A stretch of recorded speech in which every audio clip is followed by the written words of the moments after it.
Hello, my name is George. This is GLLr Cars. Welcome to the channel.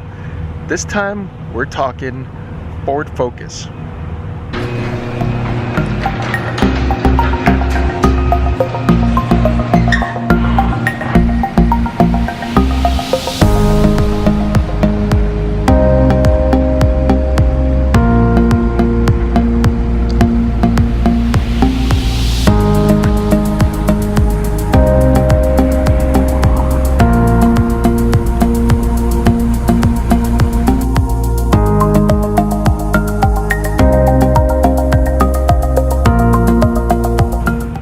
This Ford Focus is a 2014 Titanium Edition.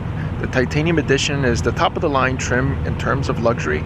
There are trims that have sportier capabilities and packages and performance. This is the one that has the combination of packages that gives you the most creature comforts, technology, etc. This Titanium Edition is part of the GLLr Cars fleet. So driving this car for quite some time, a few years now, and I can tell you that it is not unlike some other cars in this segment in terms of what you think the performance and the driving experience would be. This Ford Focus is an inline four that gives you 160 horsepower. Although the power is that similar of something like a Mazda Miata, it is also a very light vehicle. So we'll talk a little bit more in depth about what the driving experience will be for a vehicle with this amount of power. But if we focus a little bit more, no pun intended, on the exterior and some of the design cues, this is the hatchback edition, and it gives you a little bit more, it's a little more spacious in terms of the headroom and the back seat. We'll talk about that in a little bit. But this Titanium Edition has the upgraded wheels.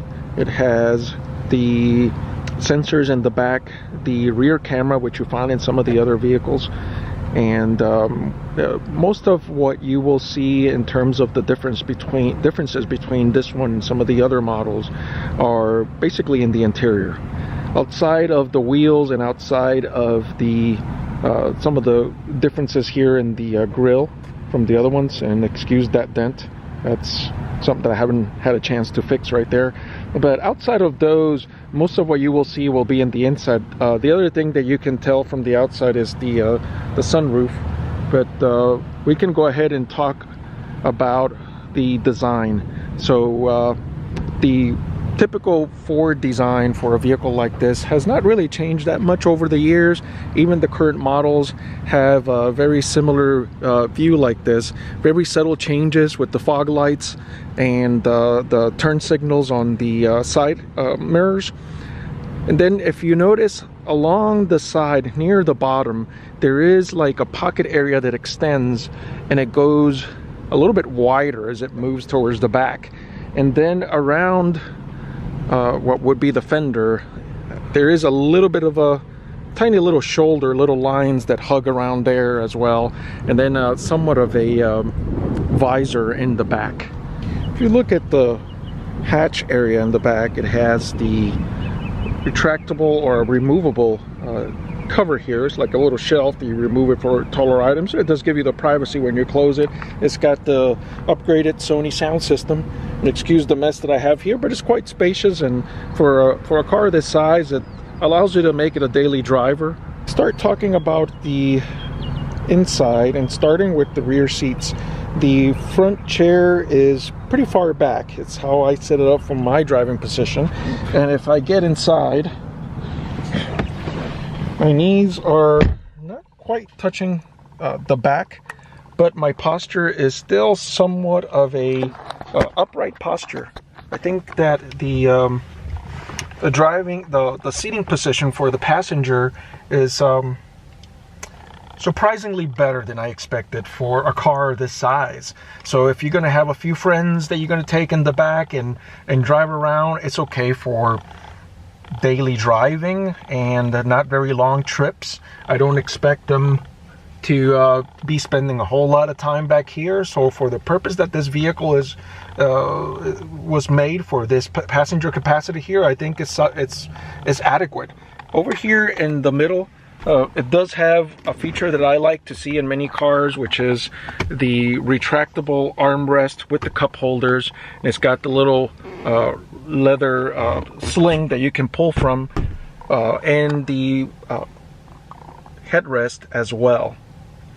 In back of the seats, you also have those leather pockets that are a little bit more upscale, and the 12-volt connector.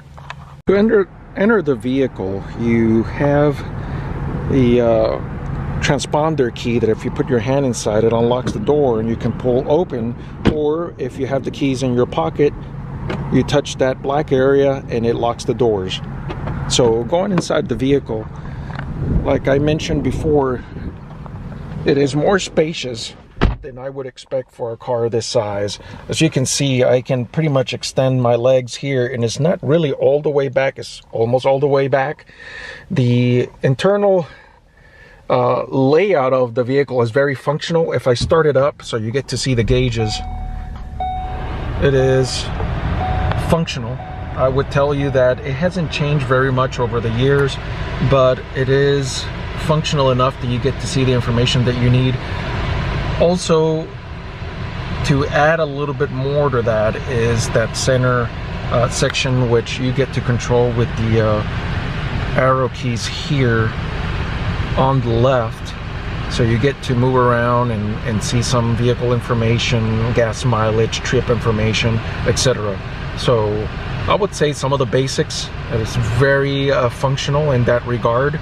And the keys themselves, they have been very resilient. They have passed the test of time. They feel almost as well as they did when they were first, when the car was first purchased. This car was purchased brand new, and there really is no sign of wear or fading on any of these keys. So that speaks for the quality of the vehicle. The wheel is telescoping, as well as it moves up and down, and it's a mechanical button.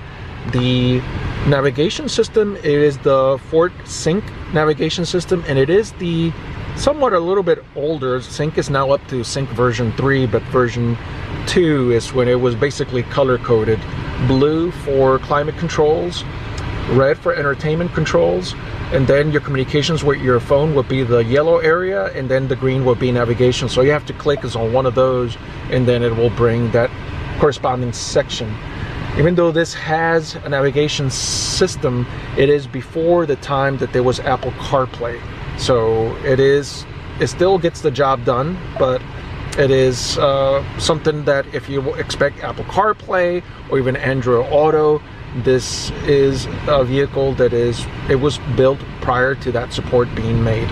Up in the top, you have the sunroof controls and a little area where you get to store glasses as well.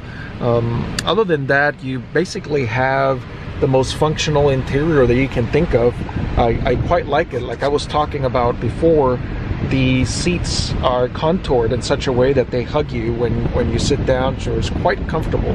And the view out the windshield has a low dash, so even behind the wheel, if I go, this is basically my eye level right here, even behind the wheel, the view is excellent. I would tell you that for a car like this, and if you look around side and back, you know, that rear window may look a little small on the camera, but I can tell you that when I'm driving, it doesn't feel that way. So quite functional as well. First driving impressions are a mechanical aspect to the driving. And what I mean with mechanical is that there is a better feel for the road, there's a better feel for the steering. You can hear the engine more, considering that it's a 4-cylinder engine. And the car is very responsive, and I would expect that for a car of this size. And at the same time, it still surprises me. The level of connectedness that this vehicle has with the road, the feel that it has on the ride, it's not uncomfortable, it isn't bad, it is just right if you like to be connected with a car. And that's what this car gives you. If you punch the engine, it will punch you to some degree. I wouldn't say it will punch you back, but it is adequate enough to respond. So it will respond, and this is depending of what your expectations are for the power that you expect of a car like this. And I can tell you that if you want sports, there is a sportier version of the vehicle. If you want the gadgets and the toys and still have adequate response, then this is the one for you. The way I would describe the agility of the driving experience is that of a very lightweight vehicle that, despite not having a very large engine, despite not having a great deal of power, it responds simply because it is a smaller vehicle, simply because it is a lighter vehicle. And the feel with the road is quite pleasurable. I would tell you that some of the vehicles that are known to have good driving experiences, like the Mazda Miata, for instance, a vehicle that is known to not have a lot of power, but because of how light it is, how much it responds, I would say that to some degree this car drives with that level of ability. If I look at the creature comforts, it is surprisingly comfortable. The leather seats is soft leather. They hug you, they wrap around you. The driving position is perfect. If you extend the chair like I usually do, I like to have my legs a little bit extended when I drive, you can still move the steering wheel. It does have a telescoping function that allows you to move it closer to you, and thereby making your arms not be stretched out. So it does have a very good, comfortable driving posture, a driving position. It is spacious, surprisingly spacious for the car of this size, both in terms of width and in terms of length. Something that I like about this car is that despite having a 4-cylinder engine, it has a sound that would surprisingly be a sound that you would enjoy. Having said that, a 4-cylinder engine is not going to have the deep rumble of something like a V8 or even a V6, but this 4-cylinder engine is noisy in a good way. So if I go ahead and punch it a little bit,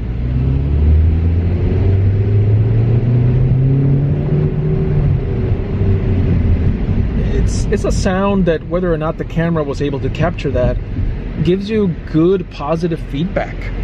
It is a sound that reminds you that you're punching it. It is part of that driving experience. You couple the feel of the road, the ride, you have a feel on the steering wheel of where the front tires are. It's very mechanical. How agile it is when you turn, even turning lanes. It has a little bit of a roll, but I like that because it gives you some feedback when you drive. If what you want out of a car when you drive it is to not feel anything and just ride like you're in a cloud, then this is not the car for you. If you want to feel everything on the road in a good way, I wouldn't say in an uncomfortable way where the ride quality is horrible, but in a good way where you can feel the turns and you can even to some degree feel the little bumps on the road, not to the degree that will be uncomfortable, then this is the car for you. Who is this vehicle for? If I start thinking about the applications of this car and who would be a good candidate for driving a car like this, well, if you are a car person and you like the driving experience of a lightweight performing car that has the creature comforts, this is the car for you. If you are looking for a car that is not going to break the bank, this car is for you. If you are early in your career or you're still going to college and you're looking for a car that has both the looks and it has the features, this car is also for you. Because this car is part of the GLLr Cars fleet, I will have other segments and other videos where I may talk about some more details behind the reason why, after all these years, I still believe this is still an exciting car. I think that Ford hit it out of the park when they came out with this car, and for that reason alone, I recommend this vehicle. My name is George. This is GLLr Cars, and as always, drive safe.